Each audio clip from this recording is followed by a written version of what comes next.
저는 49세, 남편은 51세, 재수하는 큰아들, 중학생 작은아들이 있습니다. 네, 지금 궁금하신 질문 해주시겠어요? 지금 거주하고 있는 집이 7,300 상가주택 전세이고요. 제때 그 모르던 시절에 조합원 아파트 분양권을 이제 하게 된 거예요. 그러니까 그거는 이제 그것도 주변 지인이 얘기를 해줘서 결국은 잘 안 됐어요. 네. 잘 안 돼가지고 그래서 이제 지금 한 군데는 아예 이제 그냥 안 됐고 착공이 안 됐고 지금 한 군데는 착공이 되고 있는데 지금 어떤 거를 어떻게 해야 될지를 잘 모르시는 거예요. 뭘 어떻게, 뭐부터 어떻게, 어떤 순서로 해야 될지를. 그러니까 여기저기 막 다니시는 거예요. 그죠? 그리고 지금 아까 적립보험도 그렇고 지금 그 재건축 그 뭐 아파트 조합원 아파트도 그렇고 지금까지 투자나 이런 거 내 돈과 관련된 의사결정을 할 때 스스로 하신 게 아니잖아요. 다 다른 사람 얘기를 듣고 하신 거잖아요. 그럼 한번 돌아볼 때가 된 거예요. 이제 그 결과를 보면서. 그죠? 그게 다 잘 안 됐잖아요. 그런데 지금도 그러고 계신 거예요. 여기 뭐 민간 임대가 나중에 분양 전환되면 10% 20% 싸다는데 근데 중요한 거는 그런 내가 어떤 결정을 해야 되는 환경에 노출되기 전에 내가 그런 결정을 슬기롭게 할 수 있을 만큼 되어 있느냐가 되게 중요하거든요. 근데 그런 게 없이 하니까 계속 지금 제가 보기에 헤매시는 것 같아요. 엄청. 제가 좀 알려드릴게요. 어떻게 하셔야 되는지. 지금 내 집 마련 문제뿐만이 아니라 되게 복잡해요. 근데 그냥 50대 이후에 노후 준비하는 법. 이거를 제가 순서를 알려드릴게요. 어떻게 하셔야 되냐면 첫 번째로 언제 아까 은퇴하고 싶은 시기가 10년 뒤라고 하셨잖아요. 그러면 그거를 그려보셔야 돼요. 노후에 원하는 내 생활 소득 수준이나 이런 걸 그려보셔야 돼요. 먼저 일단. 그 다음에 그걸 계산한 다음에 내가 지금 현재 확정적으로 받을 수 있는 연금을 그 밑에 쓰세요. 그러면은 몇 살 때 내가 1년에 얼마씩이 더 모자라다가 나오죠. 그쵸? 그럼 그걸 채우는 방식으로 하셔야 돼요. 예, 지금 막 여기저기 다니고 하실 때가 아닌 거예요. 이렇게 되면 결과는 불보듯 뻔해요. 예, 최악의 경우 돈을 잃을 수도 있어요, 또. 그러니까 급한 마음은 알겠지만 집 보러 다니시는 것보다 먼저 이걸 하셨으면 좋겠어요, 저는. 그리고 내 집 마련은 필수예요. 그 과정에서. 내 집 마련은 필수거든요.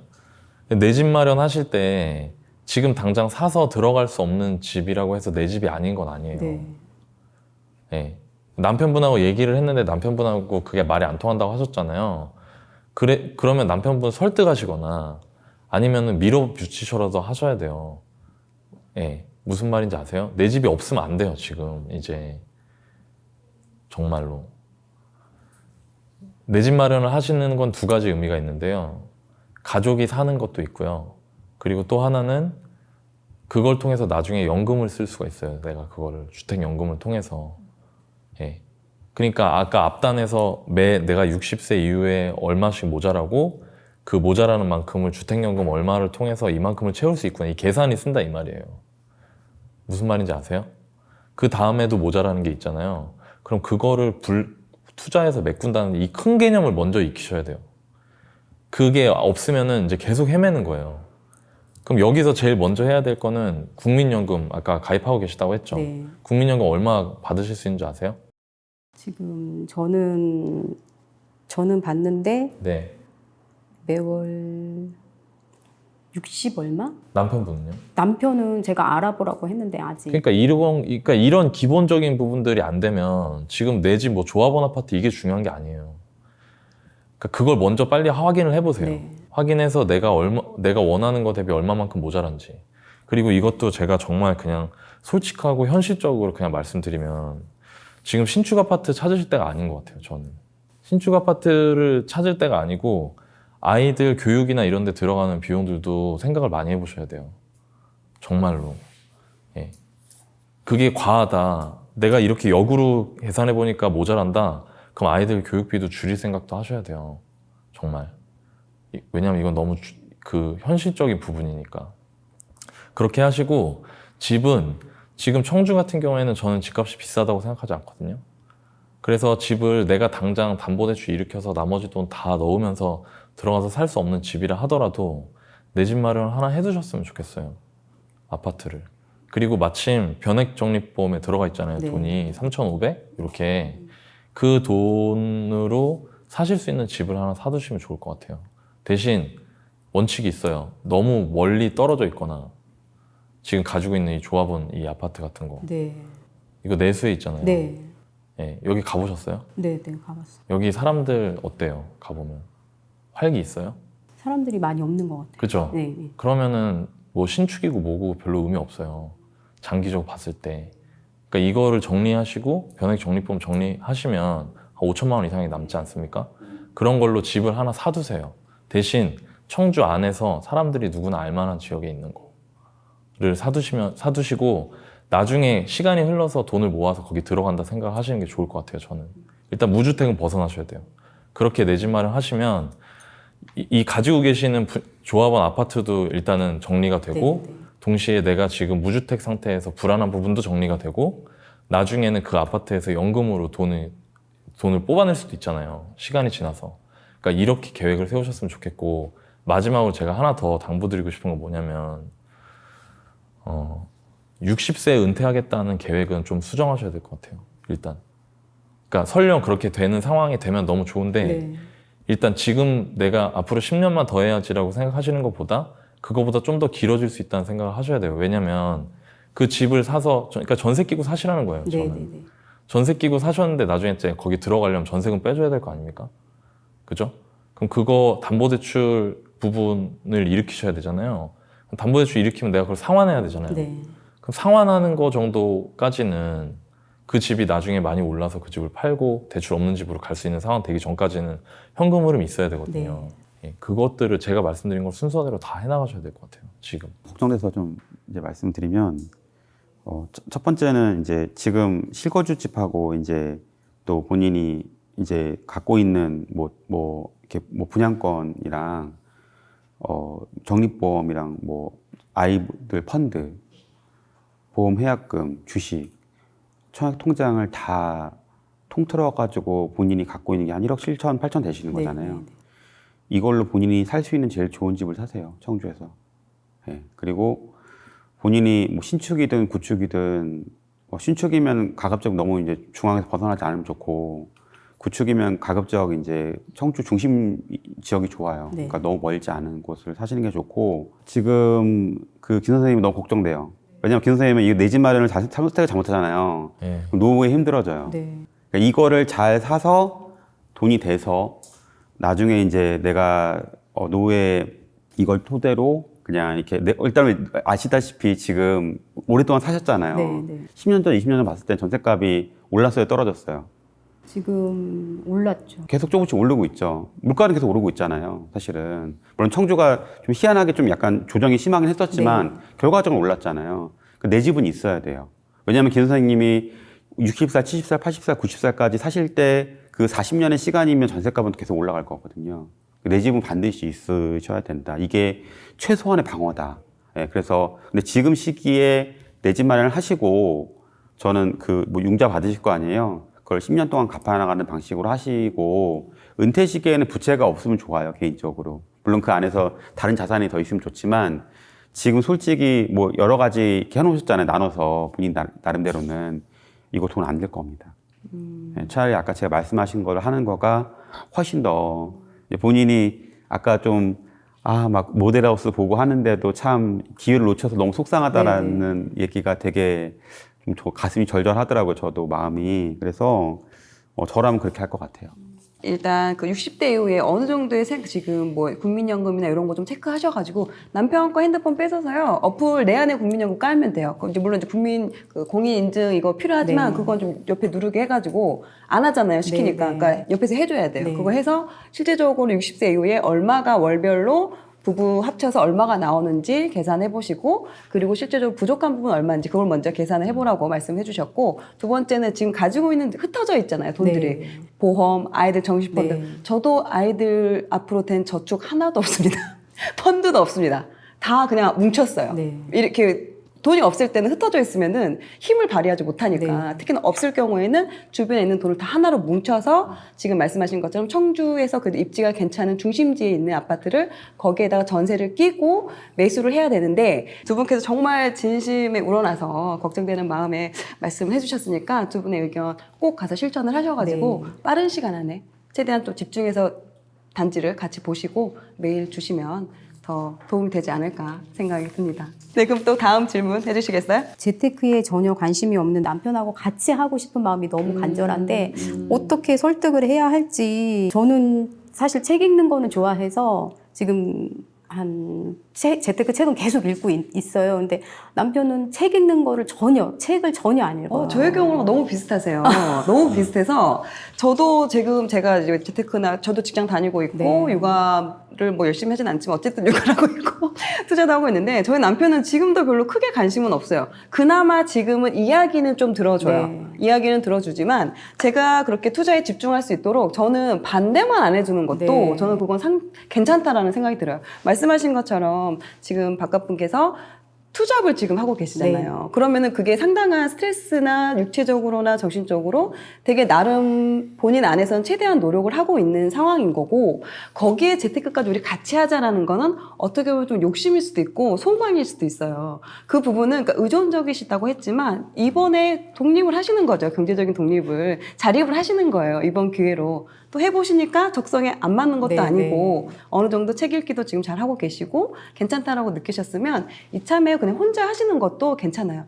또 아이들이 그래도 좀 거의 장성을 한 상황이잖아요. 그러면 육아적인 부분에서도 어느 정도 좀 자유로우신 거고 또 뭐 집안일이나 이런 거는 이제 그런 건 좀 시켜야죠. 이제 뭐 남자 집에 3명 있으니까 이제 좀 그런 건 좀 위임을 해서 시키는 쪽을 하고 오히려 김 선생님이 혼자 이렇게 하셔도 충분히 저는 할 수 있으세요. 근데 그거를 같이 하길 바라면 오히려 너도 하지 마 이렇게 나올 수도 있어요. 그냥 내가 하는 걸 반대하지만 않는 것만으로도 괜찮아요. 할 수 있으세요. 근데 반대까지 해버리면 안 그래도 힘든데 더 하기 싫거든요. 근데 이걸 자꾸 같이 하자. 그럼 남편분 입장에서는 또 한편으로는 너 그거 하지 말고 그냥 좀 육아나 좀 제대로 해라. 이렇게 또 그러니까 그렇게 생각을 할 수도 있어요. 그러니까 바라는 게 서로 다르니까. 그러니까 오히려 지금은 그냥 혼자서 하셔도 월부에서 하는 뭐 강의나 여러 가지 이제 방법들이 있잖아요. 그런 걸 혼자서 해 나가는 것도 좋다. 기대하지 말아라. 기대를 하면은 실망이 커지고 꼴보기 싫어져요. 그러니까 기대를 낮춰. 그냥 소득이라도 그냥 월급이라도 잘 받아주니까 감사하다. 그렇게 생각을 하셔야 돼요. 네, 바꾸기 어렵습니다. 김 선생님 말씀 중에 좀 걱정인 게, 김 선생님 지금 상황에서 이제 은퇴를 한다 하면은 본인이 이렇게 나중에 노후에 어떠실 것 같아요? 괜찮으실 것 같아요? 어떠세요? 경제적인 면으로는 조금 많이 지금 상황이라면 많이 힘들겠죠. 그렇죠. 네. 그러니까 사실은 지금은 제가 볼 때 약간 살짝 이제 약간 위기 상황이거든요. 남편분이 재테크나 이런 걸 좀 약간 잘 하세요? 전혀. 네, 그러니까 사실은 왜 이 말이 왜냐면 의존적일 때는 누군가 의지할 때는 그 사람이 내가 원하는 바를 갖고 있어야 돼요. 그러니까 그냥 내가 뭐 일단 중요한 게 믿을 만한 사람인 건 무조건 중요하죠. 남편분은 믿을 만하신 분인 건 너무 당연하지만 그 능력적인 게 없으면 사실은 아예 없는 거랑 똑같은 거거든요. 아까 사실 보험 얘기할 때도 마찬가지예요. 내가 그냥 아니까 했지만 뭐 아까 중개사도 마찬가지고요. 그러니까 어설피 전문가보다 실제적으로 내가 지금 이 상황에서 내가 원하는 결과를 내줄 수 있는 사람을 믿는 거가 정말 중요하거든요. 그래서 그런 부분을 말씀드리고 싶고, 남편분이 사실 저는 제일 좋은 거는 부부가 함께 하는 게 좋다고 생각해요, 개인적으로. 지금도. 예, 왜냐하면 그게 공동의 취미가 될 수 있어서 나중에는 저는 부부 사이에도 더 할 얘기도 많아지고 좋아진다 생각하거든요. 근데 이게 최선의 상황이고, 최선이 안 되면은 그 다음에 차선으로 좋은 거는 일단은 뭐 그런 여건이 안 된다. 배우자가 만약에 관심이 없다라고 하면은 저도 그런 경우였고, 그러면 김 선생님 혼자서 하셔야 돼요. 그리고 그 대부분 초보분들이 실수하는 게 뭐냐면 부부가 함께 하면 좋겠다라고 생각하는 마음 때문에 거의 배우자를 설득하는데 힘을 다 써요. 내가 투자 공부에 힘을 다 써야 되는데 사람이 잘 모르지만 사람에게 주어진 시간과 에너지는 정해져 있거든요. 근데 내 배우자를 설득하는데 7, 80을 써버리면 나는 공부에는 30밖에 못 쓰게 되거든요. 그래서 배우자 관심 없다면 오케이 일단은 뭐 일단 그대로 인정해주고 사실 알잖아요. 결혼 생활 오래 하면은 계속 싸움만 되잖아요. 그래서 서로 싫은 거 계속 시키면은 그러니까 이제 그냥 그걸 인정하고 일단 본인이 배우자 설득하는데 에너지를 본인이 공부하는 데 쓰시는 게 맞을 것 같아요. 그리고 아마 제가 제 경험상으로는 김 선생님이 어느 정도 성과가 나오고 결과가 네. 나오면 남편분 조금 관심 가질 거예요. 네, 그때 그때 같이 하시거나 이제 그때 뭐 책을 권해드리거나 강의를 권해드리거나 하시는 것도 저는 좋다. 근데 그때 권해드려야 돼요.